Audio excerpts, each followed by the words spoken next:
സായിറാം. എൻ്റെ പേര് ഷീബ. ഓം സായിനാഥായ നമ. ഓം സച്ചിദാനന്ദ സദ്ഗുരു സായിനാഥ് മഹാരാജ് കി ജയ്. സായി സച്ചരിതം ചാപ്റ്റർ 49. 1. ഹരി കനോബ. 2. സോമദേവ് സ്വാമി. 3. നാനാ സാഹിബ് ചന്ദോർക്കർ എന്നിവരുടെ കഥകൾ. മുഖവുര. വേദങ്ങൾക്കോ പുരാണങ്ങൾക്കോ ബ്രഹ്മത്തെ അഥവാ സദ്ഗുരുവെപ്പറ്റി വേണ്ട പോലെ പുകഴ്ത്താൻ കഴിഞ്ഞില്ല. പിന്നെ എങ്ങനെയാണ് അജ്ഞരായ നമുക്ക് നമ്മുടെ സദ്ഗുരു ശ്രീ സായിബാബയെ വിവരിക്കാൻ കഴിയുന്നത്? അതിൽ നിശബ്ദമായിരിക്കുന്നതാണ് യുക്തമെന്നാണ് നമുക്ക് തോന്നുന്നത്. യഥാർത്ഥത്തിൽ മൗനവ്രതമാണ് സദ്ഗുരുവോടുള്ള ഏറ്റവും വലിയ പ്രശംസിക്കൽ. പക്ഷെ ബാബയുടെ സദ്ഗുണങ്ങൾ ആ മൗനവ്രതം ഭഞ്ജിച്ച് നമ്മെ സംസാരിക്കാൻ പ്രേരിതരാക്കുകയാണ്. നല്ല ഭക്ഷണം ഒറ്റയ്ക്ക് കഴിക്കുമ്പോൾ സുഖം തോന്നില്ല. നമ്മുടെ സ്നേഹിതന്മാരും ബന്ധുക്കളും ചേർന്നിരുന്ന് കഴിച്ചാൽ കൂടുതൽ സ്വാദിഷ്ടമാവും. അതുപോലെ തന്നെയാണ് സായി ലീലാമൃതവും. ഈ അമൃതം നാം ഒറ്റയ്ക്ക് കഴിക്കേണ്ടതല്ല. സുഹൃത്തുക്കളും സഹോദരന്മാരും നമ്മുടെ കൂടെ ചേരണം. എത്രയധികം പേരുണ്ടോ അത്രയും നല്ലത്. സായിബാബ തന്നെയാണ് ഈ കഥകൾക്ക് പ്രചോദനം തന്ന് അദ്ദേഹത്തിൻ്റെ ഇഷ്ടാനുസരണം എഴുതിക്കുന്നത്. നമ്മുടെ ചുമതല അദ്ദേഹത്തിൽ സർവവും അർപ്പിച്ച് അദ്ദേഹത്തെ തന്നെ ധ്യാനിക്കാൻ മാത്രമാണ്. തപശ്ചര്യ, തീർത്ഥയാത്ര, വ്രതം, യജ്ഞം, ധർമ്മം എന്നിവയേക്കാൾ കേമമാണ് ഹരിപൂജ. തപസ്സിനേക്കാളും സദ്ഗുരുവെ ധ്യാനിക്കാൻ ഹരിപൂജയേക്കാളും മെച്ചപ്പെട്ടതാണ്. അതുകൊണ്ട് നാക്കുകൊണ്ട് സായിനാമം ജപിച്ചു, അദ്ദേഹത്തിൻ്റെ അമൃതവാണികൾ മനസ്സുകൊണ്ട് സ്മരിച്ചും, അദ്ദേഹത്തിൻ്റെ രൂപത്തെ ധ്യാനിച്ച്, അദ്ദേഹത്തെപ്പറ്റി ഹൃദയത്തിൽ യഥാർത്ഥ പ്രേമം വളർത്തി എല്ലാ കർമ്മങ്ങളും അദ്ദേഹത്തിനു വേണ്ടി ചെയ്യുക. സംസാരസാഗരം മുറിക്കാൻ ഇതിലേറെ മറ്റൊരു മാർഗവുമില്ല. നമ്മുടെ ചുമതല മേൽപ്പറഞ്ഞ വിധം നാം ചെയ്താൽ സായി നമ്മെ സഹായിച്ച് മോചിതരാക്കാൻ ബാധ്യസ്ഥനാണ്. ഇനി നമുക്ക് ഈ അധ്യായത്തിലെ കഥയിലേക്ക് മടങ്ങാം. ഹരി കനോബ. ബോംബെയിലെ ഒരു മാന്യനായ ഹരി കനോബ ബാബയുടെ ലീലകളെപ്പറ്റി പല സുഹൃത്തുക്കളിൽ നിന്നും ബന്ധുക്കളിൽ നിന്നും കേൾക്കാനിടയായി. പ്രകൃത്യാ ഒരു സംശയാലുവായതിനാൽ അയാൾ അവയിലൊന്നും വിശ്വസിച്ചില്ല. അയാൾക്ക് നേരിട്ട് ബാബയെ ഒന്ന് പരീക്ഷിക്കണമെന്നായി. അങ്ങനെ ചില സ്നേഹിതന്മാരോടുകൂടി അയാൾ ശ്രദ്ധയിൽ വന്നു. അയാൾ തലയിൽ ഒരു കസവ് തലക്കെട്ടും കാലിൽ ഒരു പുതിയ ജോഡി ചെരുപ്പും ധരിച്ചിരുന്നു. ബാബയെ ദൂരെ വെച്ച് കണ്ടപ്പോൾ തന്നെ അടുത്തുപോയി നമസ്കരിക്കണമെന്നയാൾ തീർച്ചയാക്കി. പുതിയ ചെരുപ്പ് എന്തു ചെയ്യണമെന്നായി. എന്നിട്ട് തുറന്ന മുറ്റത്ത് ഒരു മൂലയ്ക്കൽ പോയി ചെരുപ്പ് ഉരിവച്ച് ബാബയെ നമസ്കരിച്ചു. ബാബയുടെ കയ്യിൽ നിന്ന് ഉദിയും പ്രസാദവും വാങ്ങി മടങ്ങി വന്ന് മൂലയ്ക്ക് ചെന്ന് നോക്കുമ്പോൾ ചെരുപ്പ് കാണാനുണ്ടായിരുന്നില്ല. കുറെ വെറുതെ തിരഞ്ഞു നിരാശനായി താമസ സ്ഥലത്തേക്ക് പോയി. കുളി കഴിഞ്ഞ പൂജയും നിവേദ്യവും കഴിഞ്ഞ് ഉണ്ണാനിരുന്നു. ആ സമയം മുഴുവൻ അയാൾ ചെരുപ്പിനെ പറ്റി തന്നെ ചിന്തിക്കുകയായിരുന്നു. ഊണ് കഴിഞ്ഞ് കൈ കഴുകുമ്പോൾ ഒരു മറാത്തി പയ്യൻ അടുക്കലേക്ക് വരുന്നത് കണ്ടു. അവൻ്റെ കയ്യിൽ ഉയർത്തിപ്പിടിച്ച ഒരു വടിയും വടിയുടെ തലയ്ക്കൽ ഒരു ജോഡി പുതിയ ചെരുപ്പ് തൂക്കിയിട്ടതുമുണ്ട്.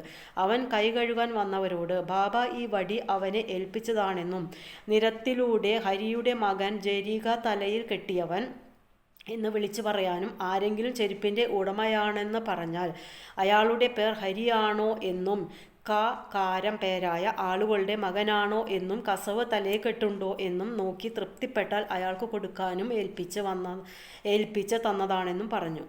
ഇതുകേട്ട് ഹരി കനോബ സന്തുഷ്ടനും വിസ്മിതനുമായി. അയാൾ കുട്ടിയുടെ അടുക്കൽ ചെന്ന് ചെരുപ്പിൻ്റെ ഉടമ താനാണെന്ന് പറഞ്ഞു. അയാൾ കുട്ടിയോട് തൻ്റെ പേർ ഹരി എന്നാണെന്നും അയാൾ കനോബയുടെ മകനാണെന്നും കസവ് തലയെക്കെട്ട് കാണിച്ചു കൊടുത്തു. കുട്ടി സമ്മതിച്ച് ചെരുപ്പ് അയാൾക്ക് കൊടുത്തു. ഹരി കനോബ അത്ഭുതത്തോടെ ആലോചിച്ചു. തൻ്റെ തലയെക്കെട്ട് കാണാവുന്നതുകൊണ്ട് ബാബ കണ്ടിരിക്കാം.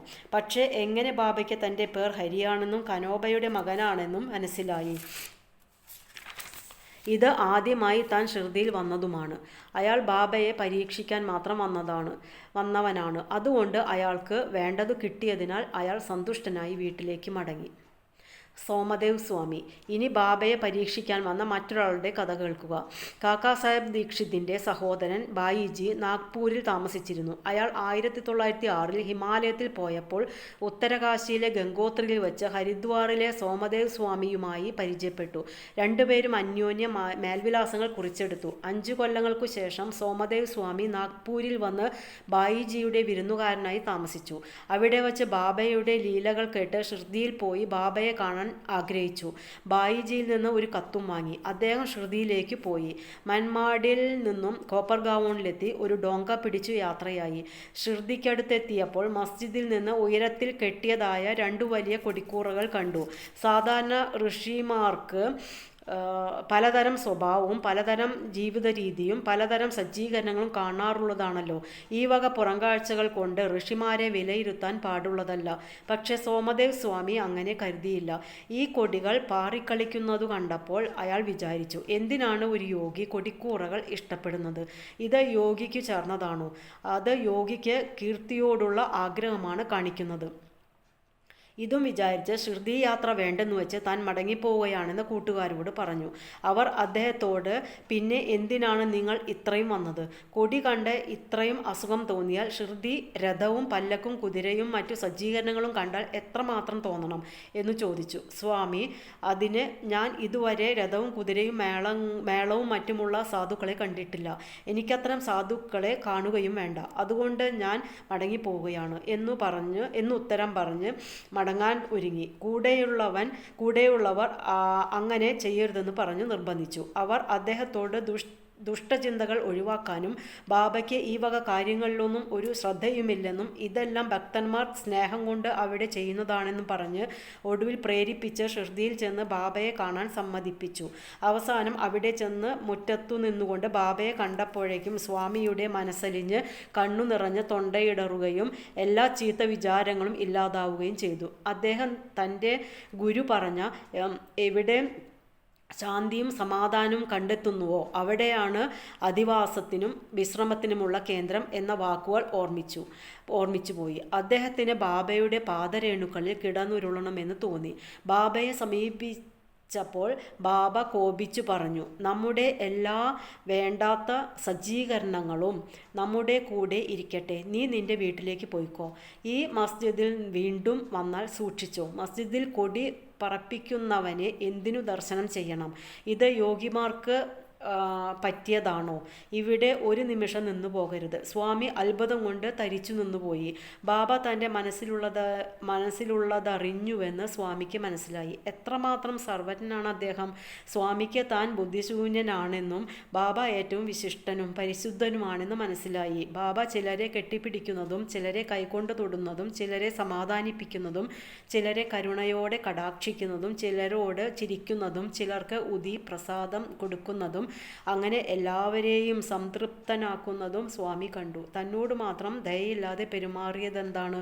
അതിനെപ്പറ്റി നല്ല പോലെ ആലോചിച്ചതിൽ ബാബ തൻ്റെ മനസ്ഥിതിക്കനുസരിച്ചാണ് ഇങ്ങോട്ട് പെരുമാറിയതെന്നും ബോധ്യപ്പെടുകയും താൻ ഇതിൽ നിന്നൊരു പാഠം പഠിക്കുകയാണ് വേണ്ടതെന്നും ബാബയുടെ കോപം യഥാർത്ഥത്തിൽ അനുഗ്രഹമായി കരുതണമെന്നും മനസ്സിലാക്കുകയും ചെയ്തു. പിന്നീട് അദ്ദേഹത്തിൻ്റെ വിശ്വാസമുറച്ച് ബാബയുടെ വലിയ ഭക്തനായി തീർന്നു.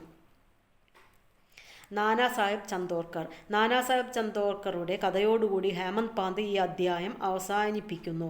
മസ്ജിദിലൊരിക്കൽ നാനാസാഹേബ് മലാസപതിയോടും മറ്റും കൂടി ഇരിക്കുമ്പോൾ ബീജാപൂരിൽ നിന്നും ഒരു മുസ്ലിം മാന്യൻ സകുടുംബം ബാബയെ ദർശിക്കാൻ വന്നു. ഘോഷാ സ്ത്രീകളെ അയാളുടെ കൂടെ കണ്ടപ്പോൾ നാനാസാഹേബ് പോവാൻ നോക്കിയെങ്കിലും ബാബ സമ്മതിച്ചില്ല. സ്ത്രീകൾ വന്ന് പാദങ്ങൾ ദർശനം ചെയ്തു. ഒരു സ്ത്രീ മുഖംമൂടി മാറ്റി ബാബയുടെ പാദങ്ങൾ വണങ്ങി വീണ്ടും ധരിച്ചപ്പോൾ അവരുടെ അഭൗമമായ സൗന്ദര്യം കണ്ട് നാനാസാഹേബിന് ആ മുഖം വീണ്ടും കാണണമെന്ന് തോന്നിപ്പോയി. നാനയുടെ മനശ്ചാഞ്ചല്യമറിഞ്ഞ് ആ സ്ത്രീകൾ പോയ ശേഷം ബാബ ഇപ്രകാരം പറഞ്ഞു, നാന, നീ എന്തിനാണ് വെറുതെ ചഞ്ചലപ്പെടുന്നത്? ഇന്ദ്രിയങ്ങൾ അവയ്ക്ക് കൽപ്പിച്ച ചുമതല നിർവഹിച്ചുകൊള്ളട്ടെ. നാം അവയുടെ പ്രവൃത്തിയിൽ ഇടപെടേണ്ട. ദൈവം സുന്ദരമായി ഈ ലോകം സൃഷ്ടിച്ചു. സൗന്ദര്യത്തെ ആസ്വദിക്കൽ നമ്മുടെ ചുമതലയാണ്. മനസ്സ് സുസ്ഥിരവും ശാന്തവുമാകുന്നത് ക്രമേണ സാവധാനത്തിലാണ്. മുന്നിലെ വാതിൽ തുറന്നിരിക്കെ എന്തിന് പിൻവാതിലൂടെ പോകുന്നു? ഹൃദയം ശുദ്ധമാണെങ്കിൽ ഒന്നും വിഷമിക്കാനില്ല.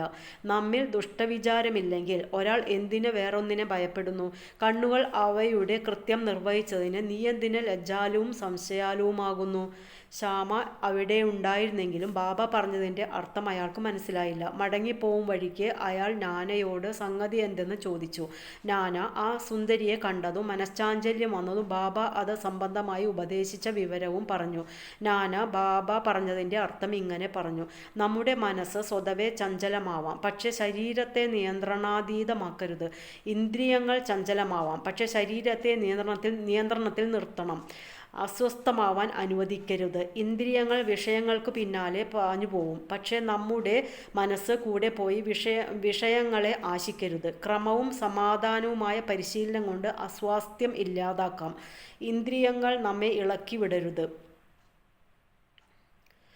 അതേസമയം അവയെ നിശേഷം നിയന്ത്രിക്കുകയുമരുത്. അവസരോചിതമായി ഇന്ദ്രിയങ്ങളെ വേണ്ടും വിധവും ശരിയായ വഴിക്കും അടക്കി നിർത്താനേ പാടുള്ളൂ. സൗന്ദര്യം കാഴ്ചവസ്തുവാണ്. നാം സുന്ദര വസ്തുക്കളെ നോക്കി ഭയപ്പെടാതെ നോക്കണം. അതിൽ ലജ്ജയ്ക്കോ ഭയത്തിനോ സ്ഥാനമില്ല. നാം ദുഷ്ടവിചാരം വളർത്തരുതെന്നു മാത്രമേയുള്ളൂ. മനസ്സിനെ ആഗ്രഹഹീനമാക്കി ഭഗവാന്റെ സൗന്ദര്യ വസ്തുക്കളെ കാണുക.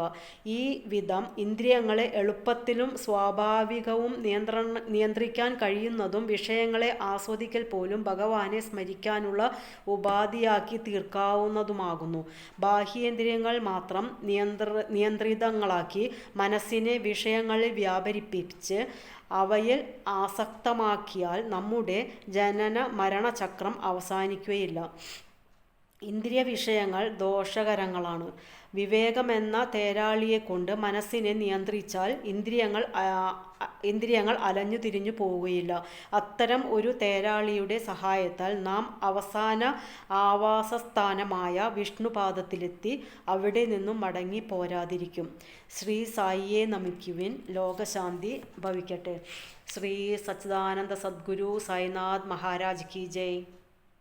സായിറാം.